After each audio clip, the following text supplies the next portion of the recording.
질문 전달 주셨거든요. 사실 무주택자, 이제 막 그 결혼을 하셨던 분 같은 경우는 자신의 집을 소유하고 싶다라는 그 열망들이 굉장히 뜨겁겠죠. 이제 막 결혼했고 이제 자신의 집에서 알콩달콩 살고 싶다라는 그 마음들이 굉장히 있지 않겠습니까? 자, 그런 의미에서 분양을 받을지 또는 지명 투자를 할지에 대한 이런 고민 상담 전달 주셨습니다. 같이 한번 봐보면서 자, 상담 전달드리는 시간 가지도록 하겠습니다. 자, 안녕하세요. XX라고 합니다. 자, 부동산 영상으로 이렇게 뵙게 되어 인사드립니다. 처음 부동산 투자 캐스터의 영상을 보게 돼서 목소리도 너무 좋으시고 저 같은 초보 투자자 그리고 부동산에 처음 입문하게 되는 사람들에게 너무나도 자세하게 조언 주셔서 감사합니다. 매번 좋은 말씀과 좋은 조언으로 얻고 가는 부분이 많습니다. 저는 35세 35살의 신혼부부입니다. 결혼한 지 이제 1년차 되어 가고요. 와이프도 일을 하고 있고요. 저도 현재 일을 이어가고 있습니다. 아이는 현재 없는 상태입니다. 현재 저희는 성실히 모아서 대출 없이 XX 쪽, 자, 서울 수도권 쪽이었습니다. 빌라에 2억 전세에 들어가서 살고 있습니다. 모아둔 자금으로는 전세금 2억 플러스 현금 1억 5천 정도 갖고 있고요. 아직 무주택자로 있는 상태입니다. 투자캐스터님 영상을 보며 노후를 준비하고 공부하고 있습니다. 그러던 중 벌써 투자로 월세 소형 아파트 부분을 하기보다는 먼저 집을 구매를 하고 자, 후에 투자를 나설 예정입니다. 그러나 이런 질문을 직접적으로 지역과 아파트 부분을 여쭈어 보는 게 신뢰가 될까 우려되지만 처음으로 집을 구매해 보려고 생각을 하고 있습니다. 너무 걱정이 되는 부분은 부동산 하락기가 올 것 같다고 이야기하셨고요. 2019년에는 캐스터님 말 그대로 현재 하락기의 언론 보도들이 쏟아지고 있습니다. 그래도 떨어져도 내 집 올라도 내 집이라는 생각으로 SX 1단지와 지식정보타운 여기 총 3군데를 넣어보려고 합니다. 특히 눈길이 가는 곳은 XX 1단지인데 현재 현금 3.5억 3억 5천으로 대출 40%까지라고 알아보았습니다. 분양가와 제 현재 자금 융통을 비교해봐도 모자랄 것 같아서 전세 입자를 구입하고서 구매를 하려고 하는데 자금 계획이 맞는지도 모르겠어요.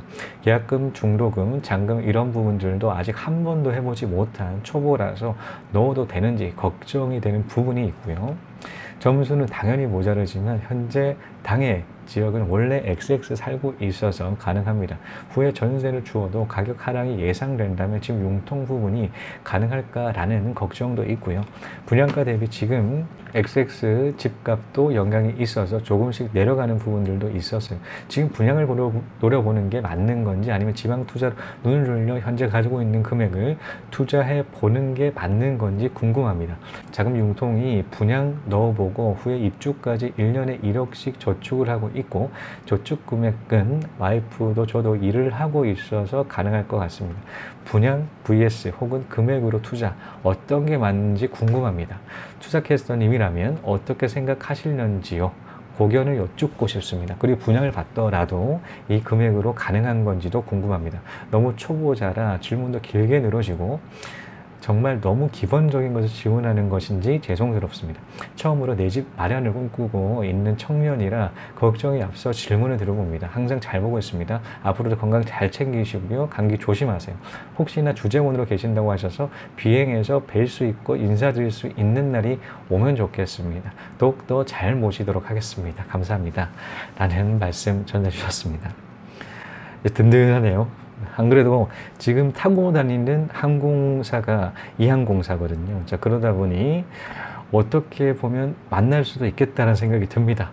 사실 만나 뵙고도 싶기도 하고 만약에 혹시나 이 노선이라면 아무튼 이 고민 굉장히 좀 열기가 느껴지지 않겠습니까? 투자를 하는 그런 입장으로 어떤 투자를 해야 될지 고민되는 게 사실입니다.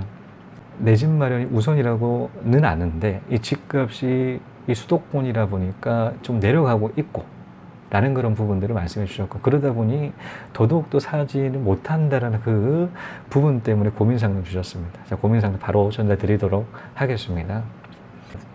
사실 저는 18년, 이분께서도 말씀하셨죠. 18년 중순부터 서울 집값 내려간다. 앞으로 하락세를 칠 수밖에 없는 그 이유 부분에 대해서 말씀 오픈 드린 적이 있습니다. 자, 그 당시까지만 하더라도 서울에 해당되는 집값 무조건 다 올라간다. 다른 유튜버들은 그렇게 외치고 있었어요. 근데 저는 내려간다라고 외친다라고 하는 게 굉장히 두려웠습니다. 왜냐면 사실 모든 사람들이 가는 길에 역방향으로 간다라고 했을 때 그게 틀린다라고 바보가 돼버리거든요. 역발상, 역으로 간다라는 그 부분, 다들 올라간다라고 베팅하고 있을 때 저는 거의 그런 사람들은 별로 없었던 것 같아요. 내려갈 거다, 앞으로 내려간다 라고 얘기했던 부분들이 있었죠.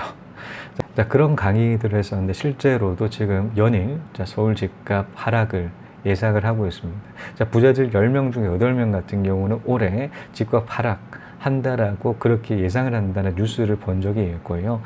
자, 대부분은 다 사실 그렇게 썩 좋은 환경은 아니죠. 저 같은 경우도 그렇게 예측을 했습니다. 자, 이런 규제책, 자, 정부에서 했던 얘기 중에 저는 딱 꽂혔던 게, 딱 중요한 포인트라고 생각했던 게 공시지가를 선반영하겠다. 급등 지역 위주로. 이 부분이 굉장히 팩트로 와닿았어요. 왜냐하면 일반적으로 저도 마찬가지로 세금적인 부분 부담스럽다고 생각을 하고 있단 말이에요. 자, 하고 있는 와중에 공시지가 더 올라버린다 라면 굉장히 또 더 두려워지는 부분들이 있죠. 자, 선반영한다라고 했기 때문에 저는 이를 주목했습니다. 근데 이 내용들을 주목하는 사람들이 흔치 않더라고요. 저는 딱 본다고 해도 이때까지 정부가 했던 얘기들은 계속 다 약속을 지켜가고 있는 그런 부분들을 확인했는데 정말 그렇게 된다라고 하게 되면 굉장히 타격이 클 수밖에 없겠다라고 생각을 했습니다. 서서 이제 뉴스가 나오죠. 공시지가 반영된다, 선반영되는 부분이 서울이다라는 부분, 굉장히 부담을 가중시킨다라는 그 작용으로 적용할 수밖에 없거든요. 자, 4월 달쯤에 공시지가 발표가 되고요. 실제로 재산세라든가 종합부동산세 6월 1일자에 해당 보유자에 대해서 재산세, 종합부동산세가 계산이 돼요.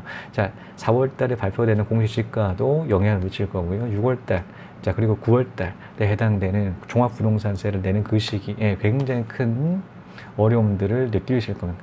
부담감이 굉장히 가중될 거예요. 그런 부담감으로 심리적인 부분은 확실하게 꺾여갈 거고요.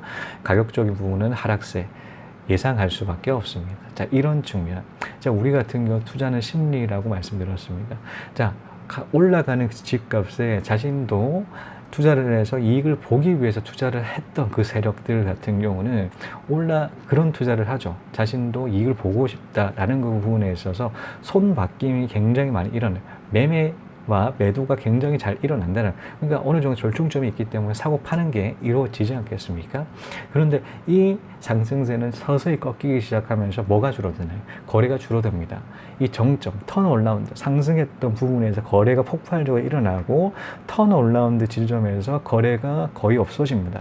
그러니까 거래가 없어지는 그 순간에 이제 하락세를 예상을 하고 하락세를 실제적으로 가격적인 부분이 하락세를 친다라고 하게 되면 꺾여가겠죠. 이런 꺾여가는 측면에 있어서 심리적으로 더 위축되는 그런 이벤트가 일어난다. 그러면 급락한다라는 것입니다.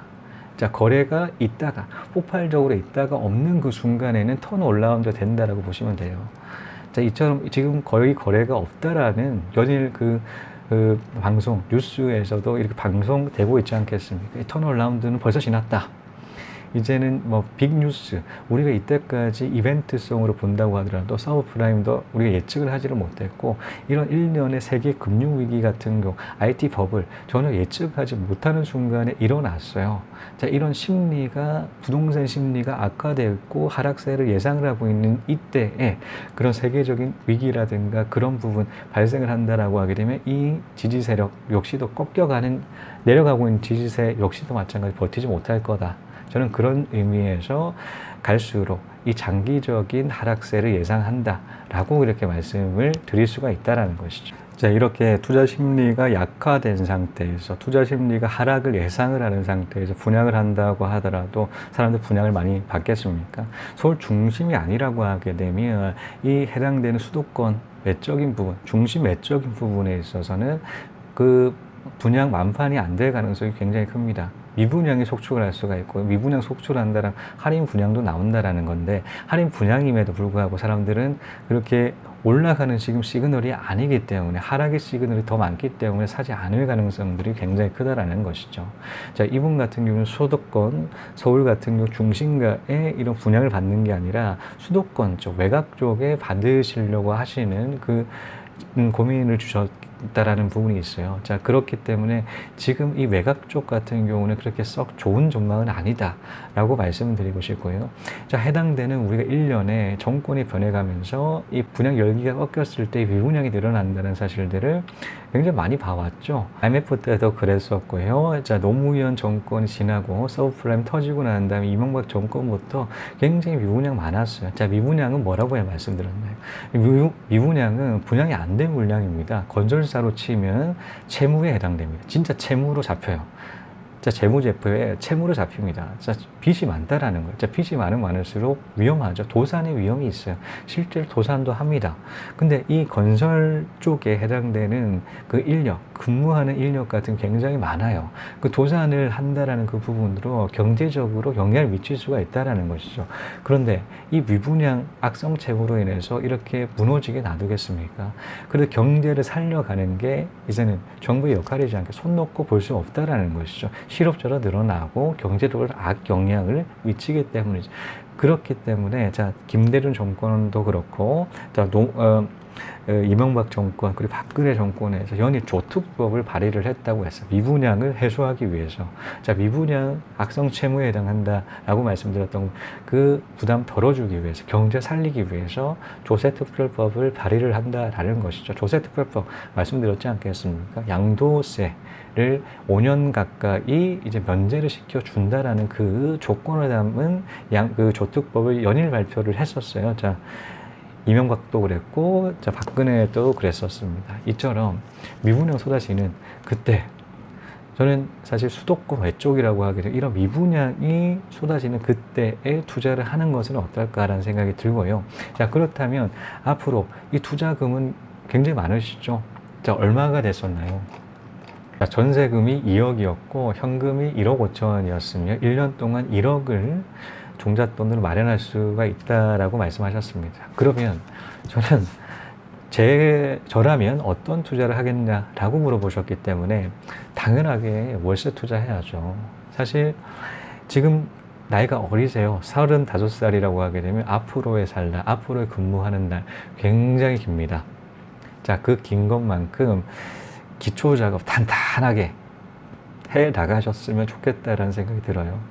기초가 단단하게 되면 그 위에 건축물은 높게 지을 수가 있고요. 기초 단단하지 않으면 1층도 어려울 수가 있습니다. 그러니까 그것만큼 기초 작업에 해당되는 월세 투자, 안정한 월세 투자 하셔가면서 지방에, 왜냐면 서울 수도권 같은 경우는 수익률이 나는 곳이 없어요. 대출 없다고 하더라도 3%가 넘는 곳은 없을 겁니다. 자, 그런 것만큼 지방 쪽 좀 약간 시각 돌려셔가지고 하나 둘씩 급매로 대출 없다고 하더라도 굉장히 고수익을 내는 10%, 뭐 8%, 7% 그 있어요. 굉장히 지금도 엄청 많습니다. 그런 곳, 사실 지방의 접근성으로 굉장히 어려워하시는 분이 있는데 놀러 간다는 생각 하셨으면 좋겠어요. 자, 한번 네이버 부동산을 본다고 하더라도 싹 검색할 수가 있지 않게 상업단지 위주로 해서 주변의 아파트, 소형 아파트들 수익률 굉장히 높은 데를 한번 슬슬 검색해 보다가 나왔다. 요거 봐라. 요거 계획 좀 높은데? 라는 그런 부분으로 확인하신다라고 했을 때 한 번은 내려가 보셔야 된다라는 말씀 드렸지 않겠습니까? 한번 놀러 가는 거예요. 그 주변에 굉장히 이때까지 알지 못했던 문화재들이 산재할 거예요. 진짜 깜짝 놀라는 것은 해당 지역들마다 유명한 것들이 있어요. 꼭 하나씩은 있더라고요. 자, 그래서 놀러 가기 좋습니다. 자, 놀러 가는 그 플랜, 이런 식으로 짜내셔가지고, 자, 그렇게 접근하시면 가벼운 마음으로 한번 놀러 갔다가, 슬 한번 봤다가, 요런 것은 요런 느낌이네? 라는 그 느낌을 받아보시는 게 중요합니다. 앞으로 이 느낌은 계속적으로 적용될 거기 때문이죠. 놀러 가셨다가 부동산도 한번 보고 같이 한번 쫙 가시는, 투자를 하기 위해서 그걸만 위해서 내려간다는 부담스럽잖아요. 아내분도 있으실 텐데요. 그렇기 때문에 놀러 간다는 마음으로 전국 방방곳곳에, 지금 아니면 힘듭니다. 다리 힘이 있을 때 발이 힘이 있을 때 그 강인함, 그 강력함, 열정적인 거침, 그런 거를 적용시키셔야 된다는 것이죠. 다리 힘 풀린다라고 하게 되면, 물론 나이가 많은, 요즘에는 관리하신다라고 했을 때는 충분하게 또 엄청나게 열정 넘치시고 체력적으로도 왕성한 그런 체력을 가지신 분들이 많으시지만, 진짜 그래도 젊은 시기 같은 경우는 정말 더 넘치잖아요.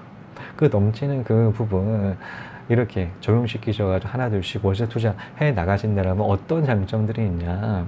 자, 이런 시기까지 기다릴 수가 있어요. 자, 미분양 속주를 하고 조특법이 발효될 때까지 기다릴 수가 있다. 미분양만 난다고 하더라도 할인 분양일 때 들어가시면 되지 않겠습니까? 조특법이 발의가 안 된다고 하더라도 미분양이 된다라고 하면 자기 원하는 그 아파트 할인하는 그 금액으로 살 수가 있기 때문에 저는 그렇게 들어갈 것 같아요. 그냥 제 값이라고 하게 되면 저는 모르겠어요. 저는 꺼려지거든요. 자, 지금 같은 시기 같은 경우는 굉장히 꺼려지죠. 사실 하락세를 예상을 하고 있는데 주변의 집값들이 실제적으로 1년, 2년에 지난다고 하더라도 이 유지가 될지가 모르는 상태니까요. 그런 것만큼 기다릴 수가 있는 그런 상황을 만들기 위해서 현금 확보를 하시라. 사실 지금 같은 비용 굉장히 많으시죠. 자, 해당되는 고수익의 수익과 마찬가지 신용대출 뽑고 아내 신용대출, 남편 신용대출, 그리고 회사 대출까지 이용하신다라면 자, 1년마다 1억씩 모은다는 가정하에 2, 3년이면 월 500, 600까지는 충분하게 만들 수가 있다. 저는 그렇게 생각을 합니다. 그렇게 기초 작업하시고 자신이 원하는 그 투자 방향, 자신이 원하는 그런 집까지 같이 가져가시면 좋겠습니다. 앞서 말씀드렸던 지역, 조정지역에서 조정지역 같은 경우는 70% 무주택자에 대해서 70%까지 되긴 합니다. 참고 한번 해보셨으면 저라면 그렇게 투자하겠습니다. 기초작업 다 마스터해 놓을 것 같아요. 남한테는 관대하게 하지만 자기 자신에 대해서는 엄격해라. 자기가 무엇을 이루어냈다 하더라도 그 순간 이것은 아직도 최선의 방법은 아닐 것이다 라는 전제로 끊임없이 회의하라. 그러면 더 좋은 방법이 나올 것이다. 그래서 그런 엄격함, 그런 부분들이 개인을 발전시키고 뭐 회사도 발전시키고 뭐 크게 얘기하면 역사도 발전시키는 것이니. 자, 이것으로 모 항공사의 부기장님이셨습니다. 자, 지방 투자할까요? 아니면 분양받을까요?는 여기까지입니다. 시청해주신 여러분 감사합니다. 다음 시간에 또 뵙겠습니다.